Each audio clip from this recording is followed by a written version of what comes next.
Bonsoir les enchanteurs, bonsoir Valérie. Bonsoir Lina. Ici Lina de Demoiselles étranges et bienvenue à notre émission Reflets et secrets. Nous serons avec vous pendant 1 heure pour vous parler de pratiques, d'activités et de nos expériences en octobre. Je rappelle juste par là que nous ne sommes pas en live. Et non, mais vous pouvez quand même partager ou commenter sur le chat avec d'autres auditeurs, d'autres enchanteurs. Si vous avez des commentaires ou des trucs à partager entre vous, c'est très encouragé. Nous nous entraînerons ensuite dans un petit rituel de transition vers le mois prochain, dont un fichier PDF vous sera offert gratuitement sur demande. Nous conclurons notre émission en vous partageant les dates importantes, les jours de prudence et les événements de novembre à noter dans vos grimoires. Restez à l'écoute pour ne rien manquer. Le culte aux ancêtres est l'une des pratiques spirituelles les plus anciennes, remontant au début même de l'humanité. Dans toutes les cultures du monde, les ancêtres occupent une place centrale dans les pratiques spirituelles. Les peuples de l'Antiquité, comme les Égyptiens, les Grecs, les Romains ou encore les différents peuples celtes, célébraient des rites spécifiques pour honorer ceux qui les avaient précédés, convaincus que les morts continuaient à veiller sur les vivants, leur apportant protection, conseil et soutien. Dans les traditions sorcières, les ancêtres ne sont pas seulement des figures familiales, mais aussi des protecteurs. Ce sont un peu des gardiens qui traversent le temps et l'espace pour nous accompagner dans nos moments de transition et de transformation. En octobre, leur présence se fait particulièrement sentir, car cette période correspond à un moment de passage où les âmes récemment décédées ou déjà parties depuis longtemps sont proches de notre monde. La fin du Festival des Morts, en particulier, est un moment clé où le lien avec les ancêtres s'intensifie. J'ai envie de vous faire part du coup d'un rituel très commun, mais à la fois très sensé, de créer un autel aux ancêtres. Un autel dédié aux ancêtres est une pratique puissante pour honorer leur mémoire et renforcer le lien avec eux. Cet autel devient un point de connexion tangible entre le monde visible et l'invisible. Je vais vous citer quelques spécificités qui peuvent vous aider à en créer un. En premier, je vous dirais de trouver un endroit calme et respecté dans votre maison, un coin tranquille où vous pourrez établir ce lien sacré. Mais je dirais aussi que ça peut être dans cet hôtel peut se trouver dans un endroit principal de la maison, ce que vous considérez comme le cœur de votre maison. Ça peut très bien être la cuisine, la salle à manger, mais si vous tenez pas à ce que ce soit vu aux yeux de tous, dans ce cas-là, plus peut-être dans une chambre ou un bureau. Deuxièmement, je vous dirais de placer sur l'autel des objets qui symbolisent vos ancêtres. Des photos, des objets leur ayant appartenu, ou même des éléments qui les représentent, si vous n'avez aucun souvenir d'eux. Donc oui, des éléments qui les représentent symboliquement, comme une pierre, une plume ou un bijou, même s'il n'a pas appartenu à l'ancêtre, qui peut-être vous fait penser, à la personne en question. Je pense à une montre pour un arrière-grand-père qui en portait tout le temps, ou ce genre de choses. Ces objets agissent comme des ponts entre vous et eux. Traditionnellement, les offrandes alimentaires sont un geste de respect. Vous pouvez offrir du pain, du vin, des fruits de saison comme les pommes ou les noix, ou encore de l'encens pour purifier l'espace. Ces gestes simples honorent la mémoire de ceux qui sont partis tout en attirant leur énergie bienveillante. Pourquoi pas allumer une bougie blanche ou noire sur cet autel et prendre quelques minutes chaque jour pour méditer.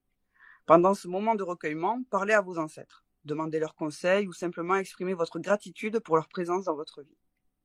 Si vous souhaitez renforcer la connexion, vous pouvez utiliser les cartes de tarot ou d'oracle. Après chaque méditation, posez une question aux ancêtres. Quel message avez-vous pour moi en cette période? Et laissez les cartes révéler ce que votre lignée souhaite vous transmettre.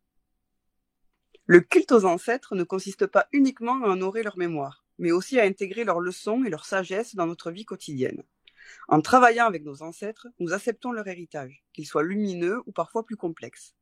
C'est à travers cette reconnaissance que nous pouvons guérir des schémas familiaux, recevoir des forces oubliées et grandir dans notre pratique spirituelle. Je vais vous proposer à nouveau un rituel pour mieux comprendre l'héritage de vos ancêtres. À vos stylos. Pourquoi pas pratiquer l'écriture intuitive? Après une méditation devant votre autel, vous pouvez prendre un carnet et écrire les pensées, émotions ou images qui vous traversent, qui vous viennent à l'esprit. Souvent, les messages des ancêtres peuvent se manifester par des sensations subtiles ou des intuitions soudaines. Ce processus vous aidera à mieux cerner ce qu'ils souhaitent partager avec vous. Je vous propose le tirage de lignée. C'est un tirage à 3 cartes, chacune des cartes représentant un aspect de l'héritage ancestral. La première question est la suivante. Quelles sont les capacités que mes ancêtres m'ont transmises? La seconde, quels sont les défis qu'ils m'ont légués? Et enfin, comment puis-je transformer cet héritage pour grandir spirituellement? Je vous propose d'utiliser aussi la liminalité de la saison comme espace de transformation intérieure. En plus de la connexion avec les ancêtres, le mois d'octobre et le mois de novembre en particulier nous invitent à travailler sur nous-mêmes. L'aspect liminal de cette période nous aide à entrer en contact avec notre propre ombre. C'est partie de nous que nous n'explorons pas souvent. Dans cet espace entre lumière et obscurité, nous avons l'opportunité de plonger profondément dans notre inconscient pour découvrir des vérités cachées et opérer une véritable transformation. Je vous propose quelques pratiques pour explorer la liminalité intérieure. Le travail de l'ombre par la divination, plus communément appelé shadow work. Utilisez votre tarot pour poser des questions introspectives, comme par exemple, quelle part de moi-même dois-je explorer en cette saison? Qu'est-ce que je refuse de voir? Très souvent, vous verrez, des cartes comme la lune, le diable ou la tour peuvent apparaître, vous invitant en voyage dans vos profondeurs. Je vous propose un rituel de purification par l'eau. L'eau, dans de nombreuses traditions, est un symbole de transition et de passage entre les mondes. Prenez un bain rituel avec du sel et des herbes, comme le cyprès ou le romarin, en visualisant cette eau qui emporte avec elle les énergies qui stagnent et prépare le terrain pour la lumière à venir. Enfin, il est important de se rappeler que cette période d'introspection et de travail avec l'ombre prépare le terrain pour le solstice d'hiver, le retour de la lumière. L'ombre et la lumière sont interdépendantes, et c'est en acceptant cette dualité que nous trouvons notre équilibre. Je vous remercie de m'avoir écouté, j'espère que cette exploration du culte aux ancêtres vous inspirera dans vos pratiques. Si vous avez des questions ou vous souhaitez approfondir ces sujets à travers des tirages personnalisés, vous pouvez nous contacter via nos réseaux sociaux. En attendant, prenez soin de vous, honorez vos racines et rappelez-vous que la lumière reviendra toujours après l'ombre. Et toi, Valérie? Moi quoi? Moi, en fait, c'est sûr que le mois d'octobre, c'est toujours un moment pour... il y a beaucoup d'introspection de mon côté, beaucoup de remises en question. Ça avait déjà débuté en septembre, on s'en était parlé lors de notre dernière émission. Et ça se poursuit. La sauvageonne continue à se questionner sur toutes sortes de choses, non seulement ma pratique personnelle, ma pratique spirituelle, mais aussi ma connexion avec les énergies qui m'entourent, à savoir si je suis toujours au diapason avec ces énergies-là ou pas du tout.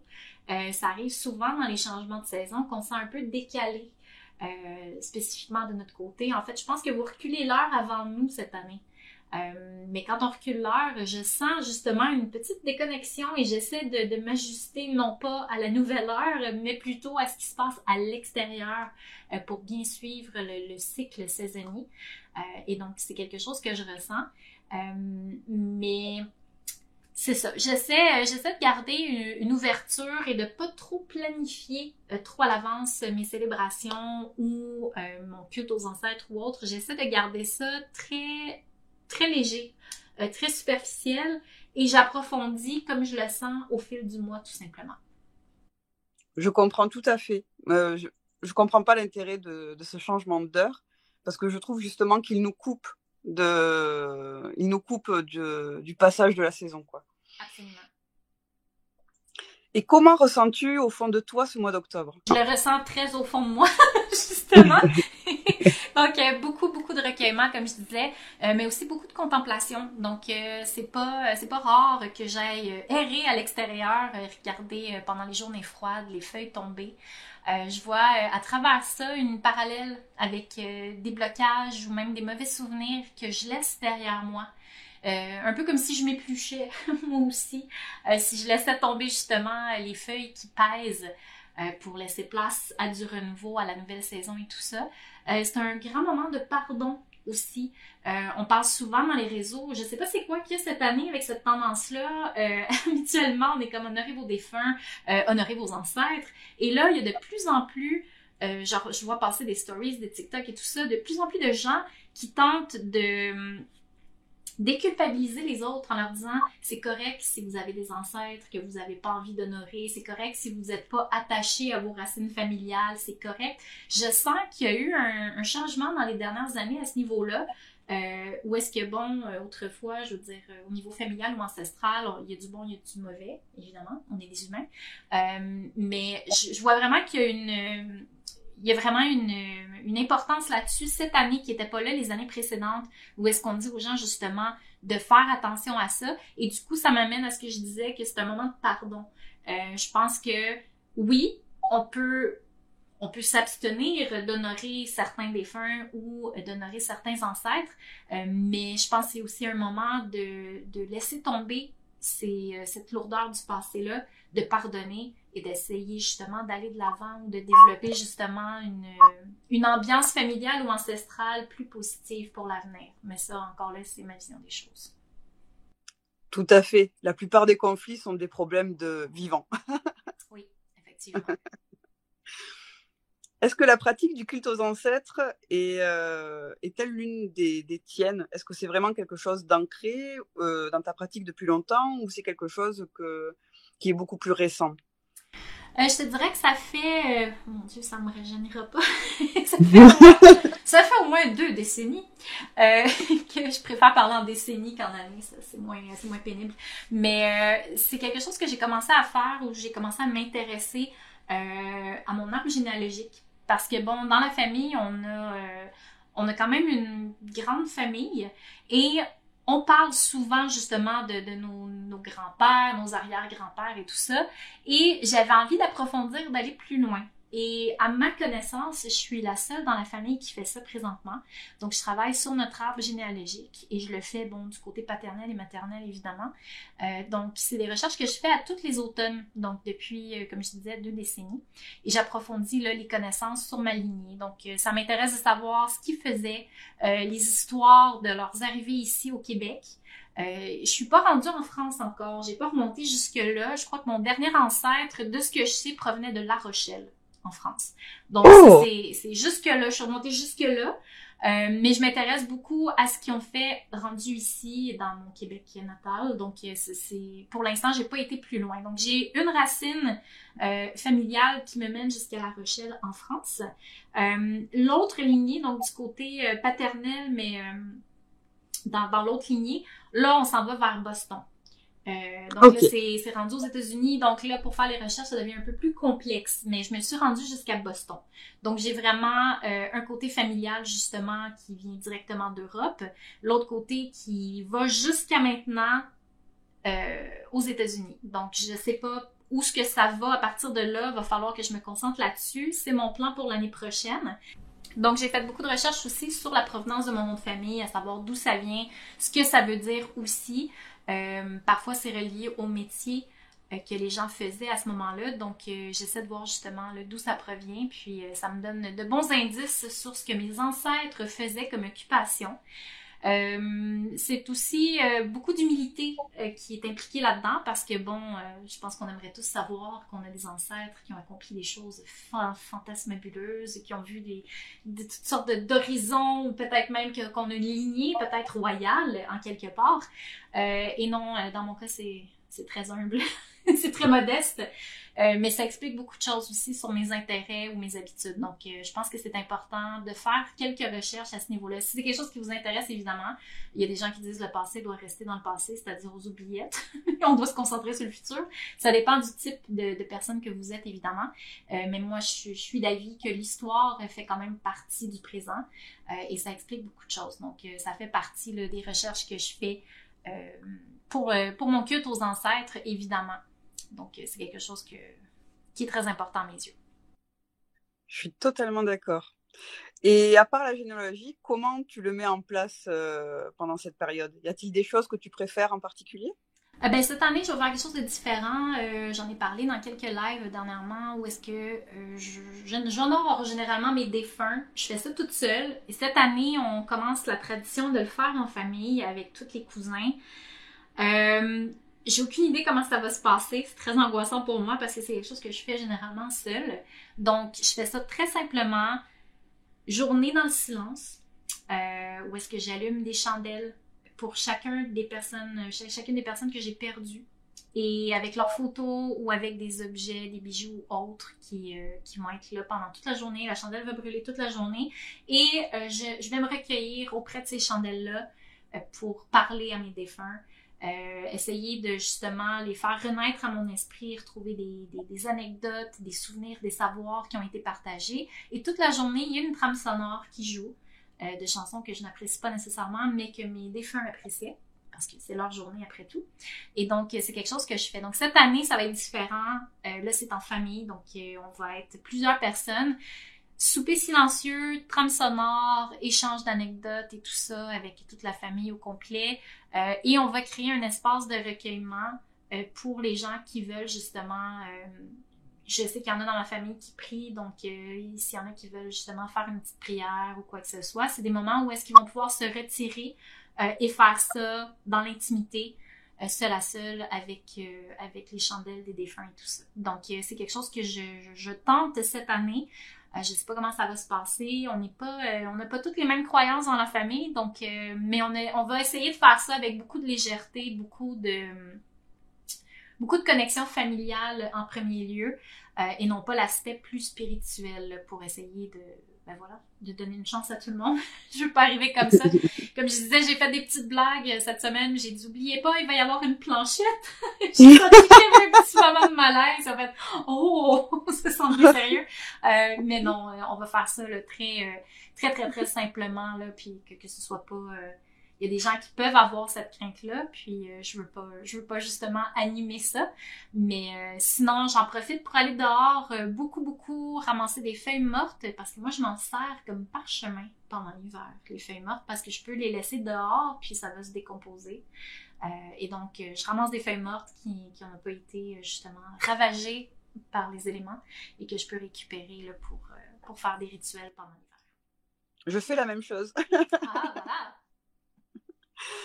Mais cette année, pour moi aussi, ça va être bien différent des précédentes années où, pareil, je me la joue solo très souvent pour le Festival des Morts. Et cette année, je vais le faire avec des enfants. Donc, on va faire des choses qui sont très... je sais pas si c'est très français, mais en tout cas, je sais pas si vous avez ça au Québec, mais on renverse un peu d'alcool sur le sol et on dit, ouais, c'est pour les anges. Et c'est quelque chose qui fait un peu partie du folklore. Et je pense que ça va beaucoup amuser les enfants de jeter un peu de jus de fruits ou quoi que ce soit au sol. Donc, il y aura plein de petites pratiques comme ça et où je vais pas forcément associer ma pratique du culte aux ancêtres dedans, parce que pour eux, c'est une simple célébration d'Halloween.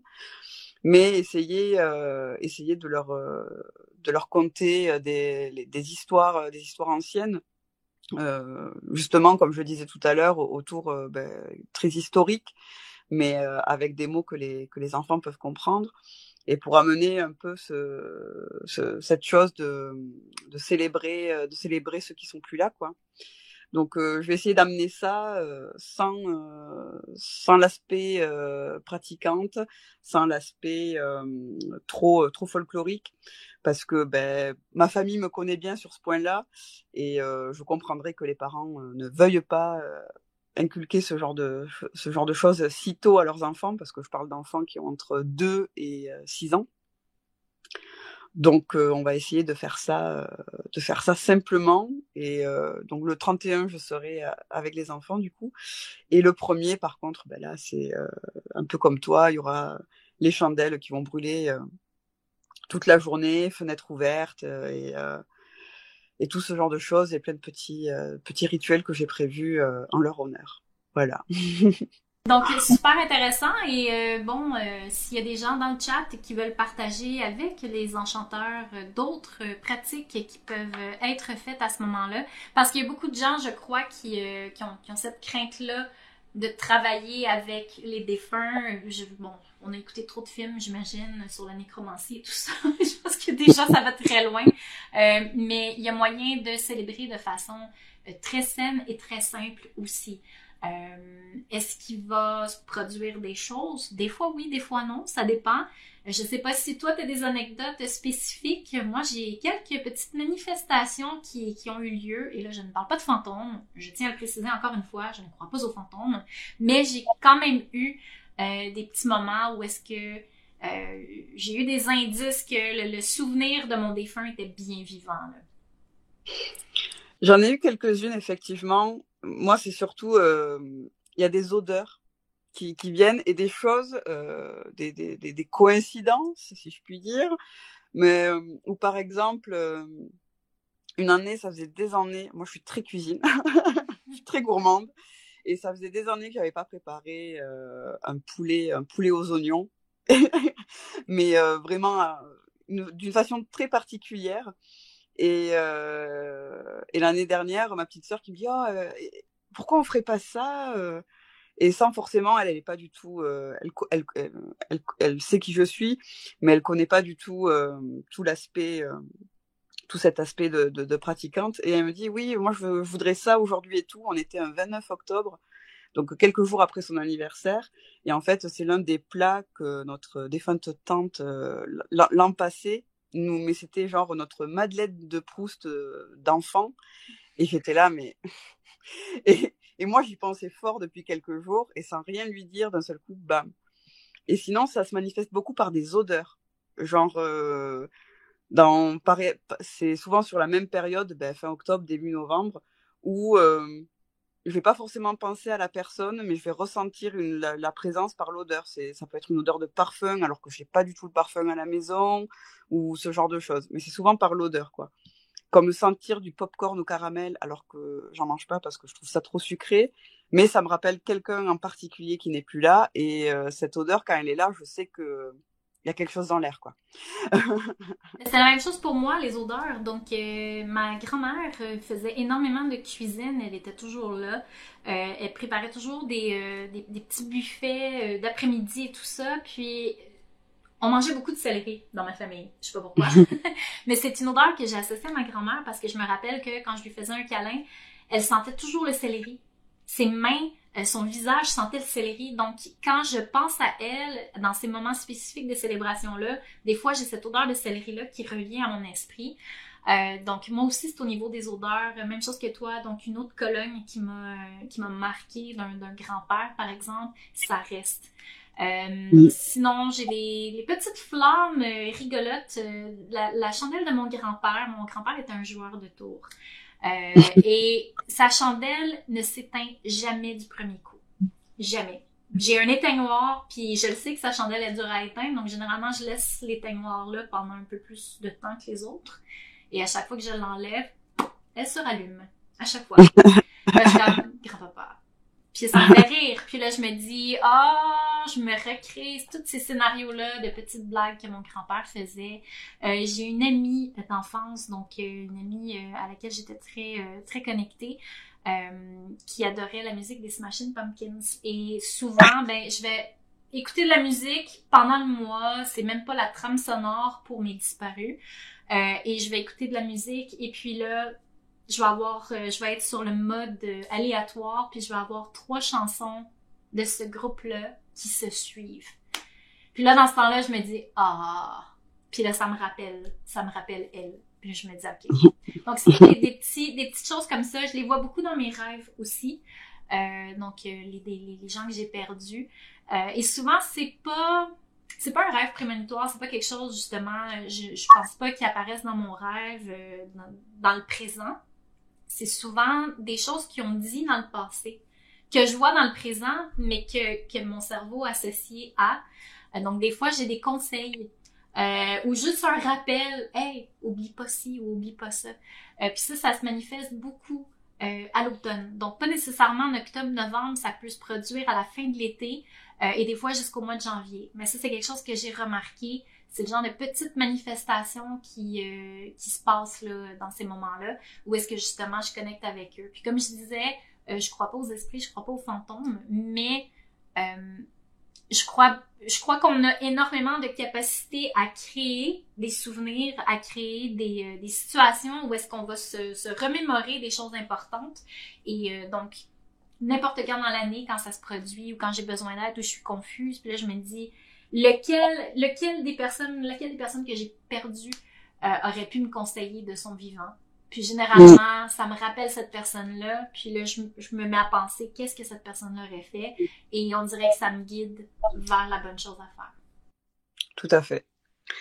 Oui. Moi aussi, les musiques, c'est très régulier. Et ça n'a pas été une année facile de ce côté-là. Et j'ai perdu un ami au mois de mai. Et là, le week-end dernier, je fais beaucoup de route, donc forcément, grosse playlist. Et j'ai mis ma playlist rap, mais genre gros rap. Et d'un seul coup, donc vraiment, ça part pas en cacahuète normalement. Donc c'est vraiment, ça reste du rap pendant, il y a 2h30 de musique, quoi. Et au milieu, une musique gypsy qui pop. Et c'est une musique qu'on chantait à tue-tête avec cette amie-là. Et en fait, il y a sa fille qui habite à Albi, et donc dans mon ancienne ville. Et du coup, j'allais chercher mes meubles pour ma nouvelle demeure dans mon ancienne ville. Et du coup, je savais pas trop si j'allais voir sa fille ou pas. Et la chanson, clairement, c'est dans une langue slave, mais elle dit clairement vas-y, vas-y. Voilà, c'est le titre de la chanson. Et au final, enfin, j'ai levé les yeux au ciel. Mon chéri à côté a pas vraiment compris, et j'étais là, mais oui, d'accord, c'est bon, j'ai compris. Je vais aller la voir, quoi. D'accord, il y a pas de problème. Et au final, j'ai bien fait d'aller la voir parce que ça allait pas fort, justement. Et du coup, mais plein de choses comme ça, mais tout le long de l'année, il m'en arrive, quoi. C'est abominable. Enfin non, j'adore, mais je comprends pas toujours, quoi. Quand on est connecté, on est connecté. C'est ça. Associes-tu d'autres pratiques que celles que j'ai citées plus haut pour ce mois d'octobre? Ben, comme tu sais, je ne suis pas très friande de divination. Mon intuition et moi, mon interprétation, il y a beaucoup de travail à faire là-dessus, même si ça fait des années que je pratique. C'est vraiment la facette de ma pratique que je néglige le plus, et ça paraît. Donc, j'essaie toujours... Je retente l'expérience dans le mois d'octobre, généralement. Et c'est surtout pour me consulter moi-même. Donc, pour essayer de voir justement des espèces de patrons qui se dessinent constamment, ou des trucs que j'arrive pas à affronter, que je veux pas m'admettre à moi-même. Donc, c'est des tirages en plein dans la gueule, comme je pourrais dire. C'est pas nécessairement des tirages remplis d'espoir ou de quoi que ce soit. C'est vraiment se faire dire ces 4 vérités par les cartes. C'est quelque chose que je fais au mois d'octobre. Ouais. Ah oui, pleine introspection. Du coup, on s'enfonce encore plus, on y va, quoi. On s'enfonce dans l'ombre, on s'enfonce dans le... Puis on se dit, mais voyons. J'ai des choses à travailler. Mais ça, c'est quelque chose que je fais au mois d'octobre, que je fais pas le reste de l'année généralement, parce que bon, je suis pas très divination de toute façon. Mais je me rends compte que j'ai ce besoin-là aussi. Je suis un peu plus à l'écoute. Je veux pas, ça fait un peu cliché, mais je suis plus à l'écoute de mon corps en octobre. Donc, on dirait que mon corps a besoin de vitamines. Je me mets à manger beaucoup de fruits, ce que je fais pas généralement. Et ça, c'est quelque chose de particulier qui arrive comme en préparation pour l'hiver, où est-ce que là, je commence à avoir des goûts culinaires très spécifiques. Donc, et généralement, c'est toujours par rapport aux vitamines, aux minéraux, aux fruits, aux fibres. C'est quelque chose qui se produit surtout à l'automne, où est-ce que là, je vois que j'ai comme des besoins que j'ai pas généralement au niveau culinaire. Puis je me dis, il faut que j'achète ci, il faut que j'achète ça, alors que je me nourris pas de ça généralement. On dirait que je suis vraiment connectée donc, dans les profondeurs de mon introspection, je suis aussi connectée aux profondeurs de mon physique. Donc, c'est quelque chose que je réalise beaucoup à ce niveau-là. Je remarque aussi au mois d'octobre que mes goûts musicaux sont beaucoup plus légers que le reste de l'année. Ce qui va complètement à l'opposé de ce qu'on imaginerait, vu que, bon, tout est sombre et tout ça. J'ai tendance à écouter beaucoup plus de musique qui me rendent heureuse. pour venir équilibrer justement, j'ai l'impression, avec le manque de luminosité, pour permettre à mon mental et à mon petit cœur de pierre de justement être un petit peu plus léger pour essayer de venir équilibrer ça un peu. En temps normal, j'écoute de la musique très lourde, très déprimante ou très agressive en temps normal. Ce qu'on se doute pas d'un pratiquant de spiritualité, mais c'est la réalité, donc j'ai besoin, ça me motive justement, donc la musique est très agressive, ça me donne de l'énergie, ça me pousse à foncer, mais on dirait que quand l'automne arrive, quand la noirceur arrive, j'ai tendance à être un petit peu plus douce avec mes oreilles, j'y vais avec la musique, beaucoup plus heureuse, beaucoup plus joyeuse justement, ce qu'on appelle les chansons d'été, ben moi, il arrive à l'automne. Bah oui, parce que si le temps est gris, qu'il y a moins de soleil, que ça se couche plus tôt, si on se rajoute une bonne dose de dépression dans les oreilles, merci quoi. Là, on va dans les profondeurs, mais on remonte pas, on remonte pas la pente. Maintenant, je vous partage le rituel de transition qui va passer justement d'octobre à novembre et je vous conseille de faire le rituel du gardien de la demeure. Donc, petit rituel qui fait partie de mon grimoire que j'ai pratiqué à plusieurs reprises. Pas cette année, j'avais pas le cœur à ça cette année. J'avais des pommes dans le congélateur, mais c'était pas pour ça. Donc, c'est tout simplement la préparation d'une amulette pour protéger sa maison contre les énergies néfastes qui pourraient s'inviter pendant ce moment clé de l'année.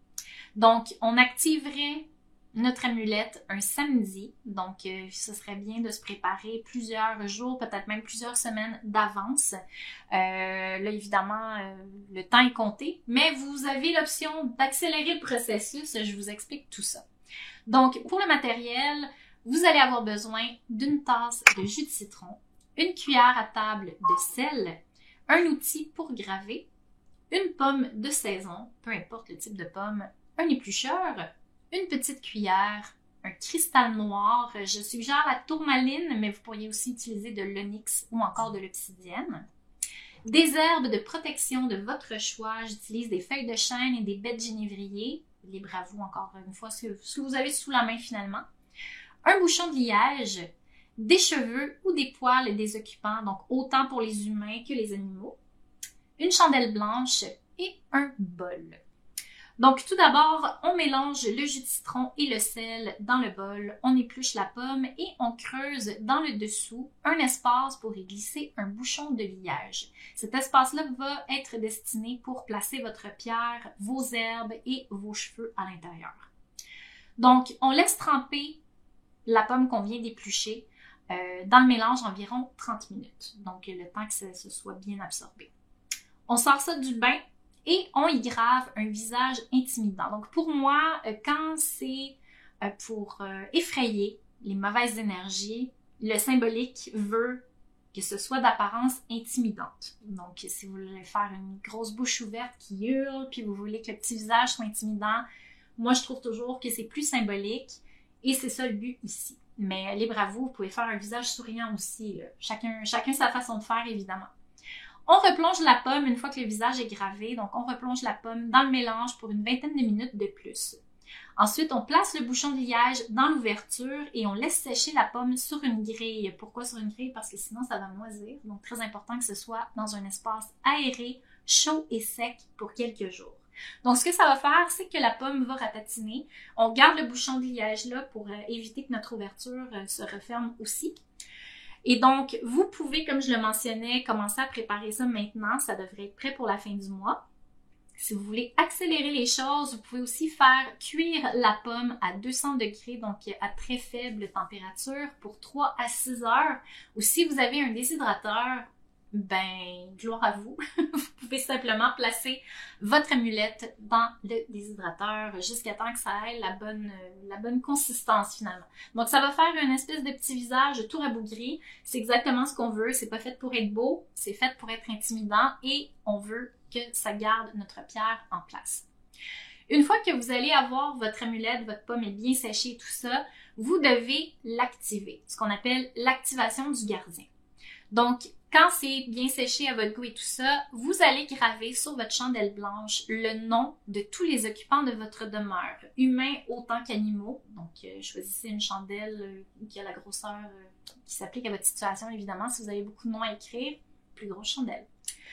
On l'allume et on visualise que les lieux sont accueillants et réconfortants. Donc, si vous avez des beaux souvenirs en famille, c'est le moment de vous en rappeler. Vous pouvez même faire ce rituel-là avec tout le monde dans la famille, si évidemment tout le monde est ouvert à ce genre d'expérience-là. Donc, on se remémore des bonnes anecdotes, on remplit ce petit gardien de bonnes intentions. Ensuite, on ajoute dans l'ouverture, donc on retire le petit bouchon de liège, on rajoute une pincée d'herbe de protection, la fourrure ou les poils des occupants et la pierre. Et on va venir sceller l'ouverture avec la cire de notre chandelle blanche. Donc on l'allume, on laisse couler la cire et on bouche le trou de notre petit gardien. On peut affirmer au moment où est-ce qu'on va sceller notre gardien que les occupants de ces lieux soient protégés contre les énergies négatives et embrouillées. Tant que ce gardien sera exposé dans notre entrée, nous garderons à distance ce qui n'est pas désiré. Vous placez le gardien dans un bocal, dans un bol ou une assiette décorative. J'avais fait un petit terrarium en fait à un moment donné, donc j'avais mis justement de la mousse de sphaigne, quelques feuilles mortes autour et j'avais placé la petite tête dans un petit bocal comme un terrarium. C'était très, très mignon. Et on place ça près de la porte d'entrée justement. Donc, petite activité familiale à faire, évidemment, si votre famille est ouverte à ça. Et le but, par l'activation, par l'incantation et par la chandelle, le fait de tout placer dans la petite tête et placer ça, ça va être une bonne façon, justement, de se protéger des énergies négatives, pas nécessairement de l'extérieur, mais aussi à l'intérieur. On sait qu'il y a des gens qui peuvent devenir très déprimés pendant la saison plus froide, donc c'est une bonne façon, justement, de venir absorber ces énergies-là et d'avoir un petit gardien dans votre maison. Comme toujours, si vous voulez un fichier PDF de ce rituel gratuitement, écrivez à info@demoiselle-étrange.com et je vous l'enverrai personnellement. Je tiens à préciser que cette émission n'est pas live. Je suis, au moment où vous écoutez cette émission, je suis dans une conférence annuelle au travail. Et donc, dès que je reviendrai, ça me fera plaisir de vous envoyer tout ça. Mais je vais faire ce rituel. Ah, tu vas le faire? Ah oui. Mais chez nous, les magnétiseurs utilisent les pommes pour faire partir les verrues plantaires. Oh! On peut le faire avec des patates aussi, mais moi, j'ai pas des bonnes expériences. Ils ont tout le temps l'air à moitié mortes. Je sais pas pourquoi. Quand ils sèchent, ils ont juste l'air tristes. Ça donne pas le même effet. Je sais pas si c'est le jus de citron, parce que j'utilise pas de jus de citron quand je le faisais avec des pommes de terre. Mais on peut le faire avec des radis. On peut même le faire avec des potirons. Oui. Mais c'est très, ça, en magie des campagnes, c'est souvent utiliser les pommes justement pour bannir les mauvaises énergies et les mauvaises choses. Et on me l'avait fait petite le coup de la pomme où il fallait graver dessus verru va-t'en et le mettre, l'enterrer au fond du jardin. Alors évidemment, j'étais petite, donc il fallait que je le fasse moi-même et ma mère a beaucoup ri parce qu'elle est pas du tout spirituelle, mais elle savait plus quoi faire pour moi et du coup un jour, sans leur dire, je l'ai fait et le lendemain, véridique, il n'y avait plus rien. Donc si j'ai des voisins un peu récalcitrants et là j'arrive dans un nouveau foyer, donc je vais faire ça. Et maintenant, on sait que tu avais des verrues. Bon, voilà. Tout est dit. Voilà, bon.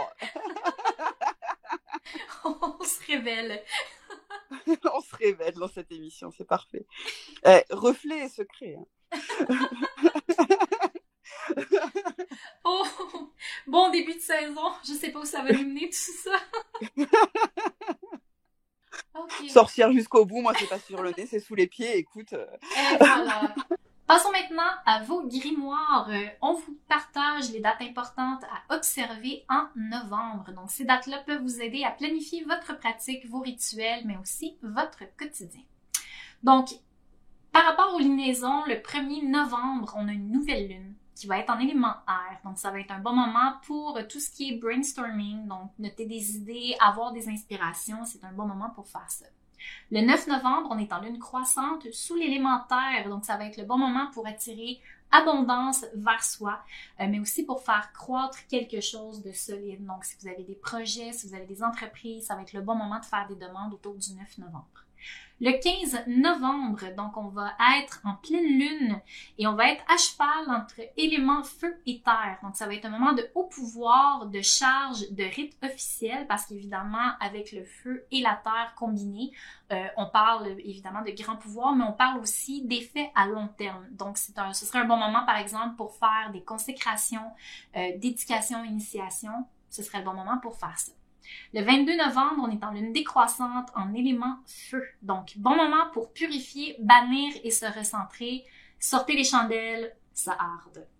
Donc, si vous avez une seule demande en tête en début de mois, vous pouvez utiliser le reste des lunaisons pour aussi se rattacher à votre objectif et évoluer au rythme des cycles lunaires. Il y a beaucoup de gens qui vont observer un seul cycle lunaire, mais je pense que si c'est quelque chose, une demande qui est très grande ou une demande à long terme, je pense que ça vaut la peine d'essayer justement d'analyser sa demande et de faire quelque chose de spécial pour cette demande-là tout au long de la lunaison. Donc, en passant par toutes les phases pour vraiment boucler la boucle et pouvoir faire un rituel qui va avoir des effets à long terme.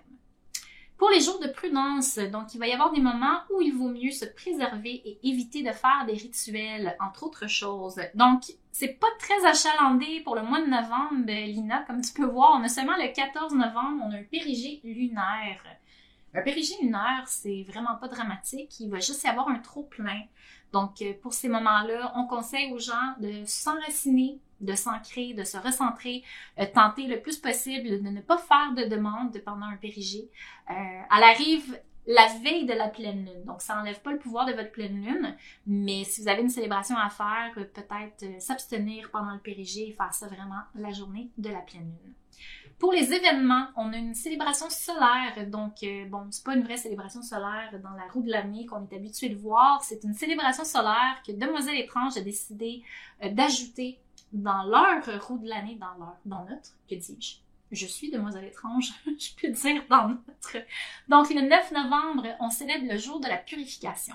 Donc, il y a quelques années, moi et les demoiselles, on a mis en place 4 nouvelles célébrations pour avoir vraiment une année où est-ce qu'on a une célébration à tous les mois pour vraiment le suivre, non seulement le courant des saisons, mais aussi la pratique. Et donc, on rappelle que la purification, c'est un acte rituel de nettoyage énergétique et on célèbre ce jour-là pour rappeler que cette pratique est primordiale. Donc, c'est un bon moment pour fabriquer des outils de purification, explorer des techniques et des nettoyages de corps et aussi des lieux et de vos outils rituels. Concernant les planètes en rétrograde, donc on est content. Le 15 novembre, c'est le dernier jour de la rétrograde de Saturne. Donc, il y a des gens qui ont manifesté dans notre public justement les effets de Saturne en rétrograde au niveau de l'insécurité, du sentiment de ne pas être protégé ou d'être toujours sous une angoisse qui n'est pas nécessairement explicable. Et donc, on se rassure, le 15 novembre, c'est le dernier jour. Donc, Saturne revient à sa conventionnelle énergie, donc on ne devrait plus ressentir cette énergie-là à partir du 15.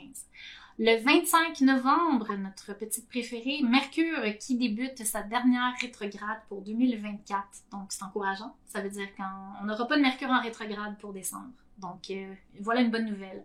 Autre bonne nouvelle, les rétrogrades de Mercure ne durent jamais bien longtemps. Et finalement, la rétrogradation de Jupiter, qui est toujours en cours, je vous le rappelle, depuis le 9 octobre jusqu'au 4 février 2025. Ça touche la justice, la vérité, ça touche vos finances aussi. Donc, on fait très attention si vous êtes le genre à dépenser. Abstenez-vous. Essayez justement de prendre des décisions qui ne sont pas basées sur le cœur au niveau des dépenses, mais plutôt sur la logique des choses et préparez-vous un budget. C'est une bonne idée quand on a un Jupiter en rétrograde. Pour en savoir plus sur ces dates, leurs influences et leurs impacts dans votre pratique et votre quotidien, visitez la Gazette de l'Occulte sur notre site. Corinne de notre équipe vous a rédigé tout ce qu'il y a à savoir pour vous y préparer et vous y adapter. Merci d'avoir été avec nous, chers enchanteurs. Que la fin du mois soit révélatrice sur vos racines ancestrales et votre connexion aux énergies pour le reste de la saison. Que votre pratique reflète vos pouvoirs et que les secrets vous soient révélés. D'ici à notre prochain rendez-vous. C'était Lina et Valérie de Demoiselles étranges pour Radio Fantasia. Merci les enchanteurs. Merci. Au mois prochain.